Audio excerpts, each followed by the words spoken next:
ഒരു വലിയ പരാജയമാണ് മാഷേ എൽ ഡി എഫിന് തദ്ദേശ തെരഞ്ഞെടുപ്പിൽ സംഭവിച്ചിരിക്കുന്നത്. വീഴ്ച പഠിക്കുമെന്ന് മുഖ്യമന്ത്രി പറയുന്നുണ്ടെങ്കിലും അത് സംഭവിക്കുമെന്ന് നമുക്കറിയില്ല.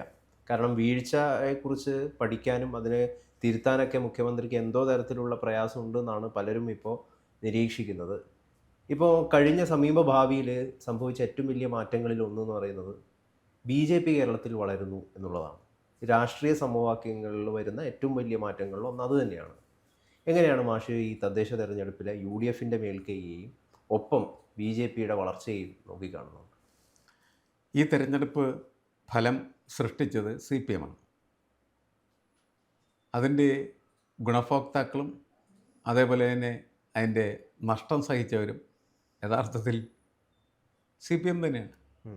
കാരണം CPMൻ്റെ ഭരണത്തിന് എതിരെയുള്ള സമൂഹത്തിൻ്റെ അതിശക്തമായിട്ടുള്ള പ്രതികരണമാണ് ഈ തിരഞ്ഞെടുപ്പിൽ പ്രകടമായത്. അപ്പം അങ്ങനെ പ്രകടമാകുമ്പോൾ അതിനെ നമ്മൾ സാധാരണ ഭാഷയിൽ വിശേഷിപ്പിക്കുന്നത് ഭരണവിരുദ്ധ വികാരം എന്നാണ്. ആ ഭരണവിരുദ്ധ വികാരം ഇല്ല എന്ന് പറയാൻ മാത്രമാണ് എപ്പോഴും CPM ഇപ്പോഴും ശ്രമിച്ചുകൊണ്ടിരിക്കുന്നത്. കാരണം ഭരിക്കുന്നത് പിണറായി വിജയനാണ്. അപ്പോൾ ഭരണവിരുദ്ധ വികാരമുണ്ട് എന്ന് പറഞ്ഞാൽ പിണറായി വിരുദ്ധ വികാരമുണ്ട് എന്ന് പറയുന്നതിന് തുല്യമായിത്തീരും. ഇപ്പോൾ പിണറായി ഇതുവരെയും പാർട്ടിയെ പഠിപ്പിച്ചിരിക്കുന്നത് എന്താണ്? ഹരഹരോ പിണറായി എന്ന് പറയാനാണ്. അങ്ങനെ പറഞ്ഞ് ശീലിച്ച ആളുകൾക്ക് പിണറായിക്കെതിരെ സംസാരിക്കാനായിട്ട് ബുദ്ധിമുട്ടാണ് ശരിക്കും. ആ ബുദ്ധിമുട്ടിൻ്റെ ഒരു രൂപഘടനയാണ് നമ്മൾ എന്തിൽ കാണുന്നത്?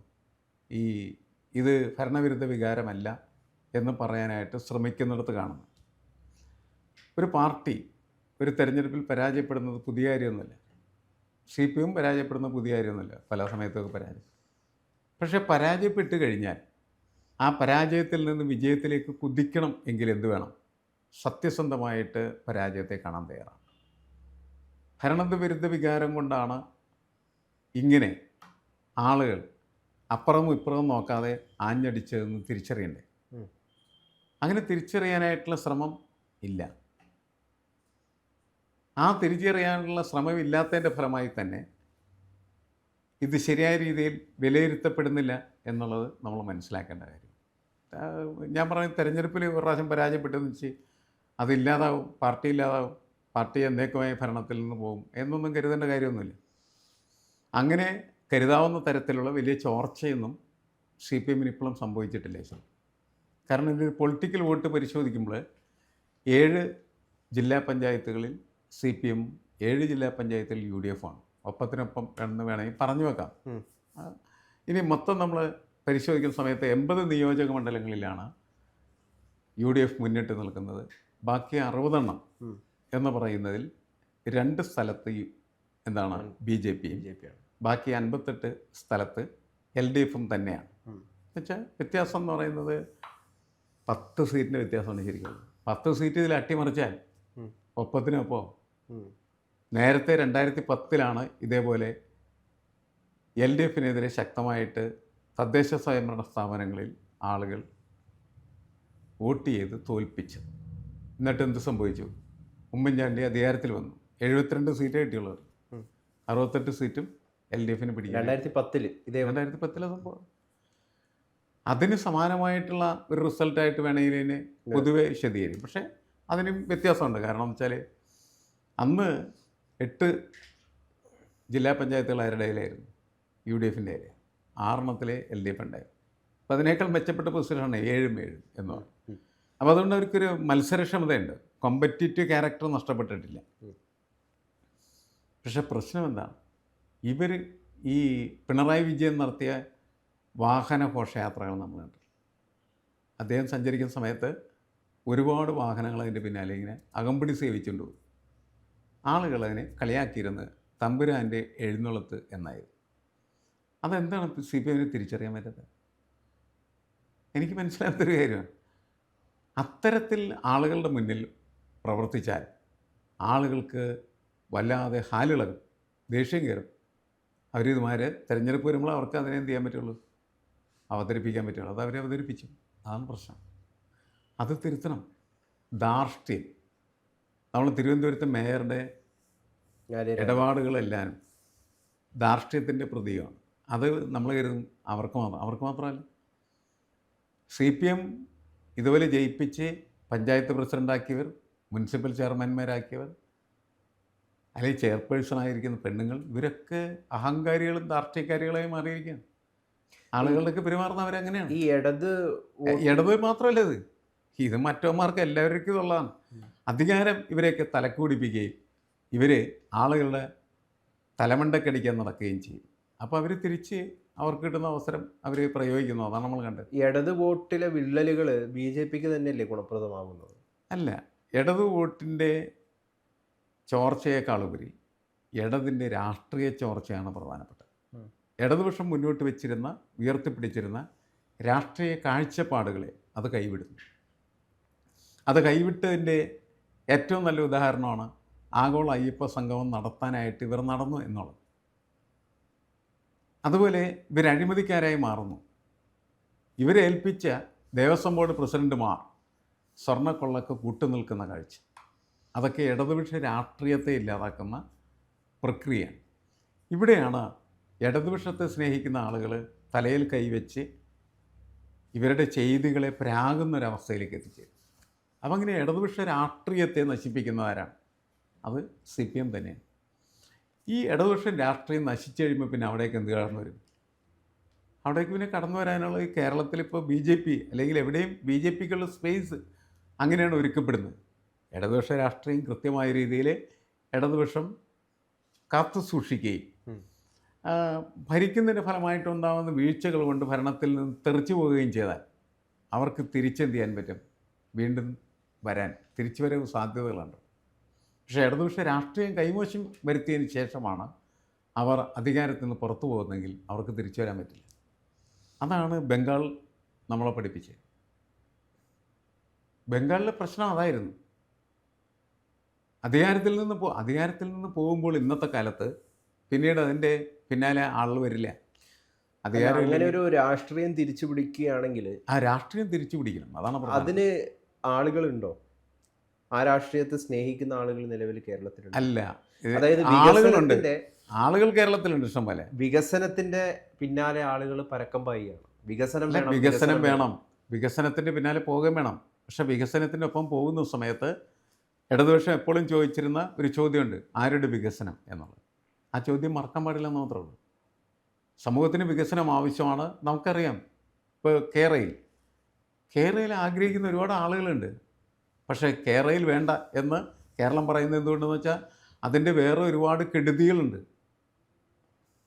വേഗത്തിൽ പോകണ്ടെന്നല്ല കേരളം പറയുന്നത്, ഒരുപാട് ആളുകൾ കുടിയിറക്കി വേഗത്തിൽ പോകണ്ട എന്നാണ്. കുടിയിറക്കിനെതിരാണ് കേരളം. അപ്പോൾ ഇവരെന്ത് ചെയ്യണം?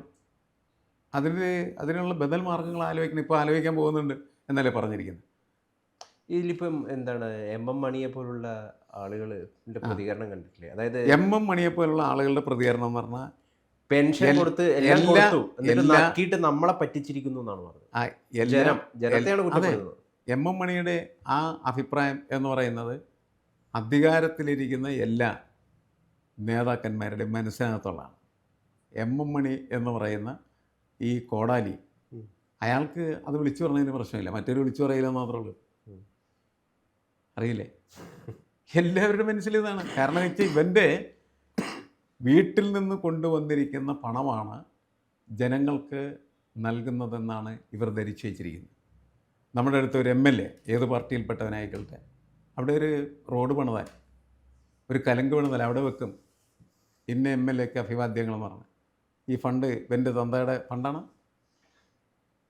അപ്പോൾ എല്ലാ പ്രമാണിമാരുടെയും, എല്ലാ MLAമാരുടെയും മന്ത്രിമാരുടെയും അധികാരത്തിലിരിക്കുന്ന പഞ്ചായത്ത് പ്രസിഡൻറ്റിൻ്റെയും മുനിസിപ്പൽ ചെയർമാൻമാരുടെയൊക്കെ മനസ്സിനകത്തുള്ള സാധനമാണ് MM മണി പറഞ്ഞത്. മറ്റൊരത് പറയാതെ എന്ത് ചെയ്തുകൊണ്ടിരിക്കുകയാണ്? ഓരോരുത്തരോട് പെരുമാറിക്കൊണ്ടിരിക്കുകയാണ് ചെയ്യുന്നത്. എൻ്റെ സൗജന്യം നീ തിന്നോന്നും പറഞ്ഞു. ആ മനസ്ഥിതി രാഷ്ട്രീയക്കാരുടെ എല്ലാവരുടെയും മനസ്സിൽ നിന്ന് മാറണം. മണി ഇത് വിളിച്ചു പറഞ്ഞുകൊണ്ടിരിക്കും. ഈ മണിമുഴക്കെന്ന് പറഞ്ഞാൽ ഇടതുപക്ഷത്തിൻ്റെ മരണമണിയാണെന്നാണ് പലരും പറയുന്നത്. മണി കുറേ കാലമായിട്ട് ഇങ്ങനെ ഇവ മനുഷ്യമുള്ളതായിട്ടുള്ള ഒരുപാട് കാര്യങ്ങൾ പറഞ്ഞിട്ടുണ്ട്. പക്ഷേ ഞാനതിനെ കാണുന്നത് മണിയുടെ മനസ്സിനകത്ത് മാത്രമല്ല, പിണറായി വിജയൻ്റെയോ സതീശൻ്റെയോ ഒക്കെ മനസ്സിനകത്ത് ഇത്തരത്തിലുള്ള ഒരു ചിന്തയുണ്ട് എന്നുള്ളത്. ഉം. അവർ അധികാരികളാണ് എന്നാണ് അവർ. പഴയകാലത്ത് രാജാക്കന്മാരുടെ മനസ്സിനകത്തുണ്ടായ സതീശൻ പറഞ്ഞത് ഉം. ഇടത് സഹയാത്രികരായിട്ടുള്ള എത്രയോ നല്ല മനുഷ്യരുണ്ട്, ഉം. അവർ പോലും ആഗ്രഹിക്കുന്നത് LDF ഭരണം അവസാനിക്കണം എന്നാണ്. അതെ, അവർ പോലും ആഗ്രഹിക്കുന്നത് UDF അധികാരത്തിൽ വരണമെന്നാണ്. UDF അധികാരത്തിൽ വരണമെന്ന് അവർക്ക് ആഗ്രഹം ഉണ്ടാവണമെന്നില്ല. പക്ഷേ ഇടത് ഭരണം വേണ്ട എന്നവർ തീരുമാനിക്കുന്നുണ്ട്. UDF അധികാരത്തിൽ വരണമെന്ന് പറയാൻ അവർക്ക് തോന്നാത്തതിൻ്റെ കാരണം UDF എന്താ ചെയ്യുന്നത്? UDF ദിവസവും തമ്മിലടിച്ചുകൊണ്ടിരിക്കുകയല്ലേ ചെയ്യുന്നത്. അവൻ അധികാരത്തിൽ വരണമെന്ന് ഒരിക്കലും ഈ ഇടതുപക്ഷത്തുള്ള ആളുകൾ ആഗ്രഹിക്കില്ല. പക്ഷേ ഇടതുപക്ഷത്തുള്ള ആളുകൾക്ക് വളരെ നിർബന്ധപൂർവ്വമായിട്ടുള്ള അഭിപ്രായമുണ്ട്, ഈ സർക്കാരിനെ അടിച്ച് പുറത്താക്കണമെന്നുള്ളത്. അത് സതീശൻ പറഞ്ഞ് ശരിയാണ്, അത് അത്രത്തോളം ശരിയാണ്. പക്ഷേ UDF വരണമെന്ന് അവർക്ക് കാണേണ്ട കാരണം UDF എന്ത് മാതൃകയാണ് ഭരണത്തിൽ നല്ലത് കാഴ്ചവെച്ചിട്ടുള്ളത്. നമ്മൾ ഒരു സാധനത്തെ അടിച്ചു മാറ്റി, പക്ഷെ നിലവിലൊരു ഓൾട്ടർനേറ്റീവ് എന്ന നിലയിൽ ആരെങ്കിലും ഭരണം പിടിക്കണമല്ലോ. അല്ല, ഇവരടിക്കും. അങ്ങനെ ഇവരടിച്ചു കഴിഞ്ഞാൽ ആരാണ് വരേണ്ടത്? BJP അല്ല UDF ആണോ എന്നുള്ള കാര്യത്തിലും തർക്കമില്ല ആളുകൾ. മനസ്സിലായി ഇപ്പോൾ എന്തുകൊണ്ടാണ് തിരുവനന്തപുരത്ത് BJP ജയിച്ചതെന്ന് ചോദിച്ചാൽ അവരെ അടിച്ച് പുറത്താക്കണമെന്ന് തോന്നി. പിന്നെ വരാൻ സ്കോപ്പുള്ളത് ആരായിരുന്നു? BJP ആണ്. അതുകൊണ്ട് അവരെ BJP വന്നു. അവിടെ UDFന് കേരളത്തിൽ മുഴുവൻ തരം കൊണ്ടായിട്ട് പോലും എന്താണ് BJPക്ക് തിരുവനന്തപുരത്ത് അങ്ങനെ തിരിച്ചു വരാൻ പറ്റാത്തതെന്ന് VD സതീശനോട് ചോദിക്കാവുന്ന. എൻ്റെ കാരണം ഇതാണ്. UDFന് UDF എന്തുകൊണ്ട് തിരിച്ചു വന്നില്ല എന്നുള്ളത്. കേരളത്തിൽ മുഴുവൻ തരം കൊണ്ടായില്ല, തിരുവനന്തപുരത്ത് എന്ത് വന്നില്ല ചോദിക്കാമല്ലോ. എൻ്റെ കാരണം നമ്മൾ വളരെ കോമൺ സെൻസ് വെച്ച് പരിശോധിച്ച് ഇത്രേ ഉള്ളൂ. പ്രതിപക്ഷത്തിരിക്കുന്ന ആളുകൾക്ക് വഴിയൊരുക്കലാണ് എന്ത്? ഭരണപക്ഷത്തിരിക്കുന്നവൻ്റെ തലക്കടിക്കൽ. അവിടെ പ്രതിപക്ഷം ആരായിരുന്നു? BJP ആയി. അതുകൊണ്ട് അവർ അധികാരത്തിലേക്ക് വരുന്നു, അത്രയേ ഉള്ളൂ. ആളുകൾക്ക് ഒരു കാര്യത്തിൽ അഭിപ്രായ വ്യത്യാസമില്ല. എന്തായാലും പറയട്ടെ, ആ അഭിപ്രായ വ്യത്യാസം ഇല്ലായ്മ എന്താണ്? അധികാരത്തിലിരിക്കുന്ന CPMനെ അടിച്ച് പുറത്താക്കണം എന്നുള്ള കാര്യത്തിൽ അഭിപ്രായ വ്യത്യാസം ആർക്കുമില്ല. ഇടതുപക്ഷക്കാർ തന്നെ മുൻകൈ എടുത്തിട്ടാണ് പുറത്താക്കണം. ഇങ്ങനെയല്ല ഭരിക്കേണ്ടതെന്നാണ് ഇടതുപക്ഷ മനസ്സുള്ള ആളുകളുടെ ധാരണ. അതുകൊണ്ടാണ് അവരെന്ത് ചെയ്യുന്നത്? അതിനെ അടിക്കുന്നത്. പക്ഷേ അതിന് പകരം UDF വരണം എന്ന് അവർ ആഗ്രഹിക്കുന്നില്ല. ഈ ഇടത് രാഷ്ട്രീയത്തിൽ നിന്ന് വ്യതിചലിക്കുന്നവർ അവർ പിന്നീട് കാണുന്ന ഒരു രാഷ്ട്രീയ സ്പേസ് എന്ന് പറയുന്നത് BJP ആണോ? ഇല്ല. ഇടത് രാഷ്ട്രീയത്തിൽ നിന്ന് വ്യതിചലിക്കുന്ന ആളുകൾക്ക് സ്വീകരിക്കാൻ പറ്റുന്ന രാഷ്ട്രീയം അത് BJPയുടേതാണോ? അല്ല. എന്തിനാണ് ഇടതുപക്ഷത്തെ വിമർശിക്കുന്നത്? പൊതുവെ LDF CPM ആണ് കേരളത്തിലെ ഏറ്റവും വലിയ ഹിന്ദു പാർട്ടി എന്ന അല്ല, ഞാൻ പറഞ്ഞത് അത് വർഗീയതയല്ലേ. വർഗീയത വെച്ച് നമ്മൾ ഇതിനകത്ത് ചർച്ച ചെയ്യാൻ എന്തിനാണ്? അതിലൊരു കഥയില്ല. അത് അങ്ങനെ ചർച്ച ചെയ്യുന്ന ആളുകളുണ്ട്, അവർക്ക് അങ്ങനത്തെ അഭിപ്രായമൊക്കെ പറയാം. നമ്മൾ എന്തിനാണ് ഈ ഇടതുപക്ഷ രാഷ്ട്രീയത്തിൻ്റെ പേരിൽ അധികാരത്തിലെത്തിയിരിക്കുന്ന CPMനെ വിമർശിക്കുന്നത് എന്തിനാണ്? നിങ്ങൾ ഇടതുപക്ഷത്തിൻ്റെ ആശയങ്ങൾ സാക്ഷാത്കരിക്കുന്നതിന് വേണ്ടി പ്രവർത്തിക്കുന്നില്ല, അതുകൊണ്ട് തിരുത്തണം എന്നാണ്. അതിന് പകരം BJP വരണം എന്നല്ല അതിൻ്റെ അർത്ഥം, അല്ലെങ്കിൽ കോൺഗ്രസ് വരണം എന്നല്ല. ഇവർ നേരെയാവണം എന്ന് മാത്രമാണ്. ഇടതുപക്ഷ രാഷ്ട്രീയം വീണ്ടെടുക്കണം എന്നുള്ള അഭിപ്രായമാണ് ഇടതുപക്ഷത്തിന് അകത്ത് നിന്നുകൊണ്ട് ഈ ഭരണത്തിനെതിരെ വോട്ട് ചെയ്ത ആളുകൾക്കും പ്രതിഷേധിക്കുന്ന ആളുകൾക്കുമുള്ള ഒരു വികാരം. അതല്ലാണ്ട് അവർക്കത് BJP വരണമെന്നോ UDF വരണമെന്നോ ഇല്ല. പക്ഷേ അങ്ങനെ ചെയ്യുമ്പോൾ അതിൻ്റെ റിസൾട്ട് എന്ന് പറയുന്നത് ആരാണോ അപ്പോൾ ശക്തനായിട്ട് പ്രതിപക്ഷത്തിരിക്കുന്ന അവർക്കാണ് അതിൻ്റെ ഗുണം കിട്ടുന്നത്. അവരാണ് അതിൻ്റെ ഗുണഭോക്താക്കളായി തീരുന്നത്. തിരുവനന്തപുരത്ത് അതിൻ്റെ ഗുണഭോക്താക്കൾ BJP ആയി. കേരളത്തിൽ ഒട്ടുമിക്ക മേഖലകളിലും അതിൻ്റെ ഗുണഭോക്താക്കൾ ആരാണ്? UDF ആണ്. അങ്ങനെയാണ് അതിനെ വിലയിരുത്തേണ്ടത്.